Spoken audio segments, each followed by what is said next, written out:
Hello friends, welcome to IICS platform. आज है 19 अगस्त और 19 अगस्त के करेंगे हम करंट अफेयर के MCQ।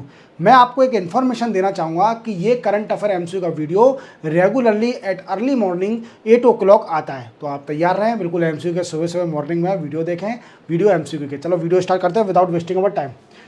फर्स्ट क्वेश्चन है, Jammu and Kashmir election will be held in how many phase. देखो, अभी इलेक्शन कमिश्नर जो कि चीफ इलेक्शन कमिश्नर हैं राजीव कुमार जी, ये अभी जम्मू कश्मीर गए थे। जम्मू कश्मीर में किस लिए गए थे? ये सिचुएशन देखने के लिए कि इलेक्शन कंडक्ट करा सकते हैं कि नहीं करा सकते जम्मू कश्मीर में। जैसा कि आप जानते हो कि 2019 में जम्मू कश्मीर में आर्टिकल नंबर 370 हटा दिया, 370 को अबोलिश कर दिया, खत्म कर दिया। देन आफ्टर दो यूनियन टेरिटरी बन गई, एक बन गया जम्मू कश्मीर, स्टेटहुड का दर्जा भी यहाँ से चला गया, एक Jammu Kashmir. Then after single union territory और सेकंड यूनियन टेरिटरी बना दी लद्दाख, लद्दाख को अलग से यूनियन टेरिटरी बना दी। देन आफ्टर यहाँ पर 10 ईयर से इलेक्शन नहीं हुए थे। कब से इलेक्शन हुए थे? 10 साल से इलेक्शन नहीं हुए थे और 10 साल बाद इलेक्शन होने जा रहे हैं। यहाँ पर 10 ईयर बाद इलेक्शन यहाँ पर होने जा रहे हैं जम्मू कश्मीर में। और जम्मू कश्मीर की लेजिस्लेटिव असेंबली में 90 सीट है। याद रखना कितनी सीट है? 90 सीट। क्लियर? अब जम्मू कश्मीर में इलेक्शन होंगे 3 फेज में। राजीव कुमार जी जो कि चीफ इलेक्शन कमिश्नर हैं, उन्होंने बता दिया कि 3 फेज में जम्मू कश्मीर के अंदर इलेक्शन होंगे। तो पहला फेज की वोटिंग होगी दोस्तों 18 सितंबर को। फर्स्ट फेज की वोटिंग होगी 18 सितंबर। देन आफ्टर सेकंड फेज की मीटिंग 25 सितंबर को। क्लियर? और थर्ड फेज की मीटिंग होगी 1 अक्टूबर को। देन आफ्टर 4 अक्टूबर को इसका रिजल्ट आएगा और पता चल जाएगा कि जम्मू कश्मीर में किसकी सरकार बनी है। क्लियर? समझ में आ गया? तो 3 फेज में जम्मू कश्मीर में इलेक्शन होने जा रहे हैं। क्लियर? चलते अपन नेक्स्ट क्वेश्चन पर। Next, who become new defence secretary of India. देखो, नए डिफेंस सेक्रेटरी बन गए हैं और उनका नाम याद रखना आप, उनका है राजेश कुमार सिंह। देखो, राजेश कुमार सिंह हैं और आप जानते हो डिफेंस मिनिस्टर कौन है? राजनाथ सिंह जी हैं डिफेंस मिनिस्टर। क्लियर? याद रखोगे। और ये यूनियन गवर्नमेंट का बता रहा हूँ मैं, ठीक है, किसी स्टेट का नहीं बता रहा। तो डिफेंस सेक्रेटरी बन गए हैं राजेश कुमार सिंह। चलते हैं नेक्स्ट क्वेश्चन पर। Which ministry of government of India launch KDSS portal. तो KDSS का पहले फुल फॉर्म जान लेते हैं। इसका फुल फॉर्म है कृषि डिसीजन सपोर्ट सिस्टम। क्या है दोस्तों? Support system, decision support system इसका फुल फॉर्म है। क्लियर? कृषि डिसीजन सपोर्ट सिस्टम। और ये आप समझ गए होंगे किस मिनिस्ट्री से रिलेटेड है? तो ministry of agriculture and farmer welfare. और इसके यूनियन मिनिस्टर कौन है? Former CM of MP, that is called Shivraj Singh Chouhan. Shivraj Singh Chouhan ji ने एक पोर्टल लॉन्च किया है जिसको बोलते हैं कृषि डिसीजन सपोर्ट सिस्टम पोर्टल। ये पोर्टल क्या है दोस्तों? ये पोर्टल एक प्लेटफॉर्म है। किस चीज़ का प्लेटफॉर्म है? जियो स्पाशियल प्लेटफॉर्म, जियो स्पाशियल प्लेटफॉर्म। अब आपके मन में डाउट आ रहा होगा कि जियो स्पाशियल क्या है? तो दोस्तों मैं आपको बताना चाहूँगा कि geo spatial is related to data collected by satellite. जो सैटेलाइट डेटा कलेक्ट करती है that is considered as a geo spatial data. ठीक है? जियो स्पाशियल प्लेटफॉर्म है जिसके अंदर ये क्या है? KDS इज अ रिपोजिटरी, रिपोजिटरी किसकी? डेटा की। Repository of data ranging from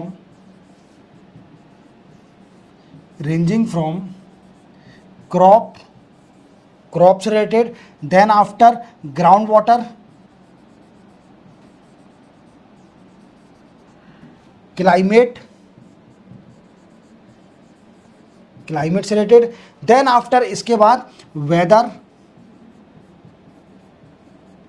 government scheme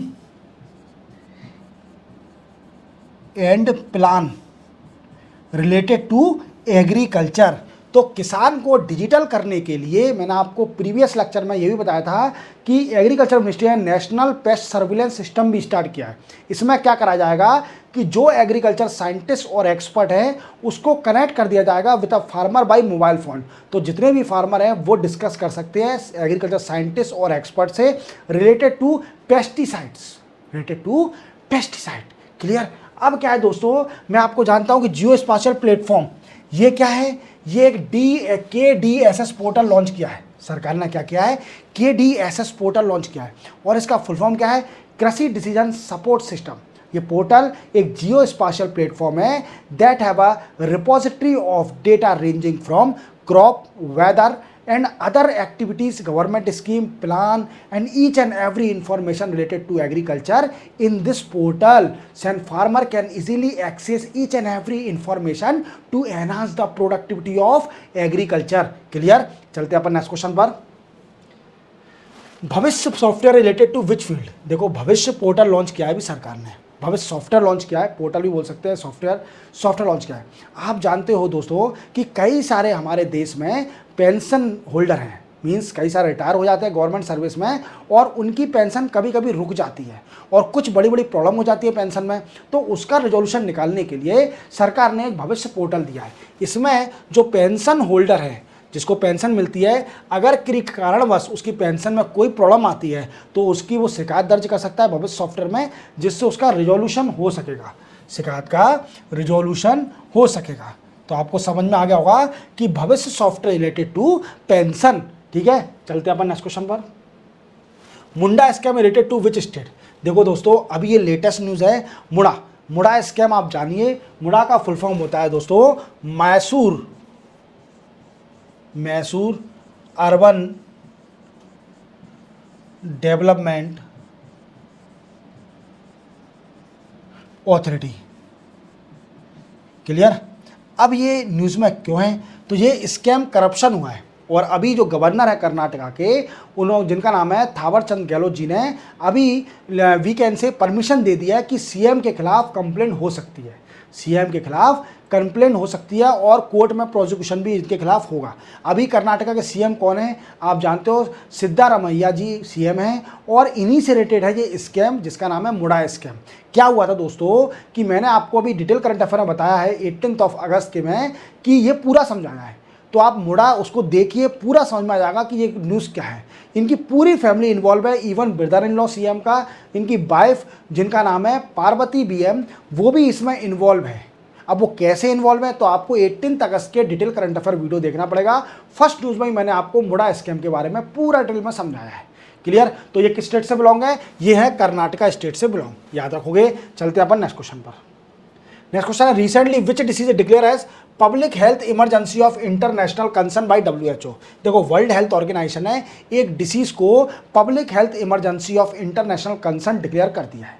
clear? अब ये डिसीज कौन सी है? तो ये डिसीज है मंकी पॉक्स। कौन सी है? Mpox. What I means monkey pox. अब देखो दोस्तों मंकी पॉक्स अगर आपको डिटेल में जानना है तो आप मेरे एडिटोरियल में जाइए, वहाँ पर आपको एक particular individual video monkey pox के ऊपर मिल जाएगा, जिसमें मैंने आपको डिटेल में पढ़ाया है मंकी पॉक्स के बारे में कि मंकी पॉक्स होता क्या है, कौन से सिम्टम दिखते हैं इसमें, इसका प्रिवेंशन क्या है और क्या है। और मैंने यही बताया था उस टाइम ये डिसीज़ अफ्रीका कॉन्टिनेंट के एक कंट्री है कॉन्गो, रिपब्लिक कॉन्गो, वहाँ पर ये डिसीज़ बड़ी फैल रही थी। तो इस डिसीज़ के बारे में मैंने पूरा डिटेल में समझाया है। अब ये इंटरनेशनली कंसर्न हो गई है। अभी JP नड्डा साहब जो कि हेल्थ मिनिस्टर हैं अपने सेंट्रल गवर्नमेंट में, उन्होंने भी ये बोला कि अभी तक एमपॉक्स का अभी इंडिया में कोई केस नहीं आया है, इसलिए इसको हम इमरजेंसी डिक्लेयर नहीं कर सकते। बट हमने एक वीकेंड से एडवाइजरी निकाल दी है कि डॉक्टर लोग ध्यान रखें ऐसे केस ना आए, क्योंकि ये एमपॉक्स अभी सुडेन कंट्री जो यूरोप की है वहाँ भी केस मिल चुका है एमपॉक्स का। तो ये बीमारी आगे भी इंटरनेशनल कंसर्न है, तो इसलिए इसको WHO ने एक public health emergency for international concern declare कर दिया एमपॉक्स। और डिटेल में जानना है तो डिटेल करंट अफेयर के एडिटोरियल में जाइए, वहाँ पर मंकी पॉक्स के बारे में मैंने आपको डिटेल में पढ़ाया है। क्लियर? चलते अपन नेक्स्ट क्वेश्चन पर। नेक्स्ट क्वेश्चन है who was appointed new chairman of public account committee by speaker. देखो दोस्तों अभी स्पीकर ने 6 पार्लियामेंट कमेटी सेटअप करी है, 6 पार्लियामेंट कमेटी,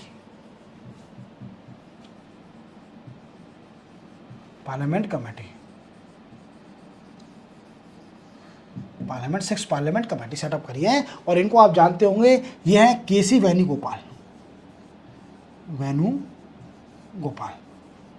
क्लियर? और ये कांग्रेस के बहुत बड़े लीडर हैं, ठीक है, कांग्रेस गवर्नमेंट सरकार के, what I means Congress party के, सॉरी सरकार तो अब कांग्रेस की रही नहीं, अब बीजेपी की सरकार है, तो कांग्रेस पार्टी के बहुत बड़े लीडर हैं के सी वेणुगोपाल। तो इनको अभी क्या है कि पब्लिक अकाउंट कमेटी, मैं आपको बताता हूँ कई सारी स्पीकर ने कमेटी 6 कमेटी सेटअप करी है, उनके चेयरमैन नए चेयरमैन बने हैं। और आप जानते हो जो पार्लियामेंट कमेटी जो बनाई है इनका टेन्योर 1 ईयर का रहता है, सिर्फ ओनली टेन्योर 1 ईयर का रहता है, क्लियर, याद रखना। तो आप देखते हैं पहली कमेटी है PAC means public account committee. ये कमेटी बड़ी इंपॉर्टेंट रोल प्ले करती है और इसका चेयरमैन हमेशा लीडर ऑफ अपोजिशन का रहता है। तो अभी पब्लिक अकाउंट कमेटी के बने हैं के सी वेणुगोपाल। कौन बने हैं? K C Venugopal. और अपन दूसरा देखते हैं कि एस्टिमेशन कमेटी के क्या बने हैं, मैं आपको डिटेल में पढ़ा रहा हूँ। एस्टिमेशन कमेटी के नए चेयरमैन कौन बने हैं? तो उसके बने हैं दोस्तों संजय जायसवाल। कौन बने हैं? संजय जायसवाल। देन आफ्टर और बनता है क्वेश्चन, और कोई सी कमेटी है क्या? देखो ये कमेटी और जानते हैं अपन, committee on public undertaking.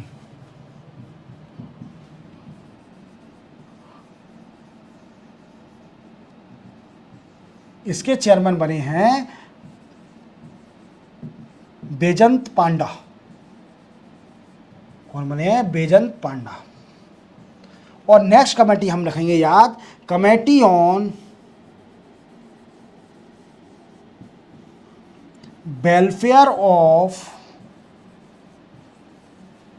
Backward class. Backward class, इसके चेयरमैन बने हैं गणेश सिंह। क्लियर। और नेक्स्ट कमेटी अपन जानते हैं, committee on welfare of SC and ST। इसके बने हैं फग्गन सिंह।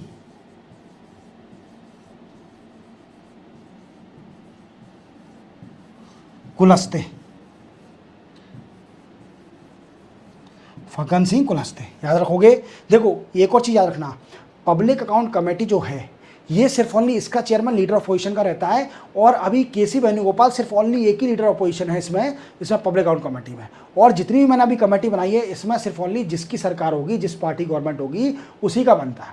और इसको अभी कौन से अपॉइंट कौन करता है, ये बनाता कौन है? तो ये स्पीकर के अंडर है, लोकसभा का स्पीकर।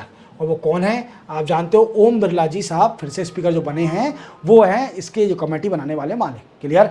चलते अपन नेक्स्ट क्वेश्चन पर। तो इसका आंसर के सी वेणुगोपाल, PAC के बने हैं K C Venugopal. What is the target of Indian government to eradicate foot and mouth disease from India? देखो दोस्तों, foot and mouth disease cattle में कई सारे हमारे इंडिया में है, मीन्स इससे कई सारे कैटलों की मृत्यु हो जाती है, कई सारे कैटलों की मृत्यु हो जाती है फुट एंड माउथ डिसीज के कारण। क्लियर। अब क्या है दोस्तों कि जैसे कि आप जानते हो कि सरकार ने एक टारगेट डिसाइड करके रखा है कि इस टारगेट तक हम फुट एंड माउथ डिसीज को फिनिश कर देंगे, इरेडिकेट कर देंगे फ्रॉम इंडिया से एक भी केस नहीं मिलेगा। तो वो उन्हें डिक्लेयर करके रखा है 2030 तक FMD डिसीज को हम फिनिश कर देंगे, इरेडिकेट कर देंगे इंडिया से। अब क्या है दोस्तों कि अभी कई सारे केस आ रहे हैं। ये क्वेश्चन क्यों आया है? लेटेस्ट में इसलिए आया है जो कि union minister of fishery and animal husbandry हैं, उनका स्टेटमेंट आया है। उनका स्टेटमेंट क्या है कि ये फुट एंड माउथ डिसीज के कारण 24,000 करोड़ का लॉस होता है एनुअली। देख रहे हो आप, एनुअली इंडिया को कितना लॉस होता है? 24,000 करोड़ का एनुअली लॉस होता है। समझ रहे हो आप मेरी बात को? एनुअली इतना लॉस होता है इंडिया को, किसे? फुट एंड माउथ डिसीज से। इससे कैटल की मृत्यु होती है। और आप जानते हो रूरल एरिया में animal husbandry play major role in the income of the women and the rural people. तो आप देख रहे हो कि 2030 तक इंडिया का टारगेट है फुट एंड माउथ डिसीज को इरेडिकेट करना। अब वो अचीव होता है कि नहीं होता वो मैं आपको आगे बताऊंगा, जब कभी बताऊंगा, ठीक है, जब भी आएगा। ठीक है, तब तक शायद 2030 तक हम रहे ना रहे। क्लियर, चलते अपन नेक्स्ट क्वेश्चन पर। क्या है, who was appointed new MD and CEO of Tamil Nadu mercantile bank by RBI. देखो आरबीआई ने नए सीईओ जो कि चीफ एग्जीक्यूटिव ऑफिसर और मैनेजिंग डायरेक्टर अपॉइंट कर दिए हैं, किसके, तमिलनाडु मर्केंटाइल बैंक के, और वो बने हैं दोस्तों शैले सुकुमारन। क्या बने हैं, शैले सुकुमारन, याद रखोगे। चलते हैं नेक्स्ट क्वेश्चन पर। रिसेंटली विच कंट्री री introduce 2 months of compulsory military service starting from 1 जनवरी 2025। देखो एक कंट्री है, यूरोप की कंट्री है, और इस कंट्री को आप अच्छी तरह जानते होंगे, इसमें फुटबॉल बड़ा खेला जाता है, और एक बार फीफा वर्ल्ड कप भी ये जीत चुकी है, शायद फाइनल तक तो, हाँ शायद जीत चुकी है, हाँ क्रोएशिया जीत चुकी है एक बार फाइनल।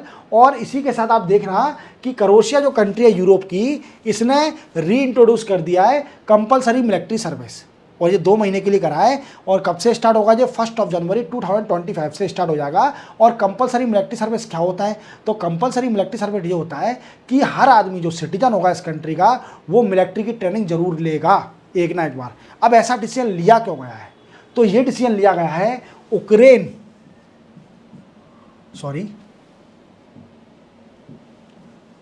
ये डिसीजन इसलिए लिया गया है क्योंकि यूक्रेन और रशिया में जो वार चल रहा है, इससे बचाने के लिए अपनी कंट्री को ये डिसीजन लिया गया है। और अपन बोल सकते हैं इसको वर्ल्ड कॉन्फ्लिक्ट भी हो सकता है इससे, वर्ल्ड कॉन्फ्लिक्ट भी इससे हो सकता है। क्लियर, तो क्रोएशिया कंट्री ने ये डिक्लेयर कर दिया, री इंट्रोड्यूस कर दिया। री इंट्रोड्यूस का मतलब समझ रहे हो कि पहले भी यहाँ पर था, देन आफ्टर इसको बंद कर दिया था, देन आफ्टर फिर से री इंट्रोड्यूस किया है कंपलसरी मिलिट्री सर्विस। और स्टार्ट कब से होगी, 1 जनवरी 2025 से, याद रखोगे। चलते अपन नेक्स्ट क्वेश्चन पर। नेक्स्ट क्वेश्चन है, विच स्टेट लॉन्च मुख्यमंत्री मांझी लड़की बहना योजना। देखो रेवड़ी बंटना तो स्टार्ट हो गई हैं, और हर स्टेट अब रेवड़ी बांटना स्टार्ट कर रही है। महाराष्ट्र में अभी इलेक्शन होने वाले हैं, आपको मालूम महाराष्ट्र में इलेक्शन है, तो रेवड़ी बांटना तो बनता है। जैसे हरियाणा में रेवड़ी बट रही थी, अब महाराष्ट्र में भी स्टार्ट हो गई रेवड़ी बंटना। जैसे मध्य प्रदेश में रेवड़ी बटी थी, वो लाडली बहना योजना जो आई थी, जिसमें 1250 रुपये मिलते हैं हर महिला को, जो महिला गरीब है, एलिजिबल हैं। तो ऐसे ही उनकी लाइन पर महाराष्ट्र ने भी एक स्कीम स्टार्ट करी है, मुख्यमंत्री मांझी लड़की बहना योजना। किसने, महाराष्ट्र सरकार ने। और इसमें 1500 रुपये दिया जाएगा every month to eligible women, हर वुमेन को नहीं, इलिजिबल वुमेन। अब ये इलिजिबल वुमेन क्या हो, कौन सी होंगी, तो जिनकी एज 21 से लेकर 65 तक होगी, और उनकी फैमिली इनकम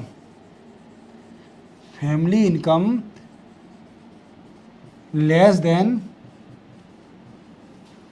2.5 लाख एनुअली होगी। क्या होगी, 2.5 लाख एनुअली होगी। That provide the 1500 rupees per month to women account. Clear, रेवड़ी बटना स्टार्ट हो गई है। महाराष्ट्र वाले जो भी मेरा वीडियो देख रहे हो, तो देखो रेवड़ी बट रही है महाराष्ट्र में, देख लेना वोटिंग देते हुए। क्लियर, चलते हैं अपन नेक्स्ट क्वेश्चन पर। नेक्स्ट और लास्ट क्वेश्चन है, who become new director of enforcement directorate. ओफो, इसका नाम सुनकर तो बड़ी खुशी हो रही होगी आपको, एनफोर्समेंट डायरेक्टरेट। इसने कई सारों को जेल भेजा है, और ये एनफोर्स डायरेक्टर नए डायरेक्टर बन गए हैं, जिनका नाम है राहुल नवीन नए डायरेक्टर बन गए एनफोर्समेंट डायरेक्टरेट के। और याद रखना, ये एनफोर्समेंट डायरेक्टरेट तो बड़ी खतरनाक है, इससे बच के रहना। कई सारे लोग बाग ईडी ने जेल में डाल दिए हैं इवन। ठीक है, इसी के साथ 19 अगस्त के करंट अफेयर के एमसीक्यू कंप्लीट होते हैं। ठीक है, चैनल को सब्सक्राइब और बेल आइकन प्रेस करना ना भूलना। मिलते हैं हम कल 20 अगस्त को नए करंट अफेयर एमसीक्यू के साथ, तब तक के लिए जय हिंद।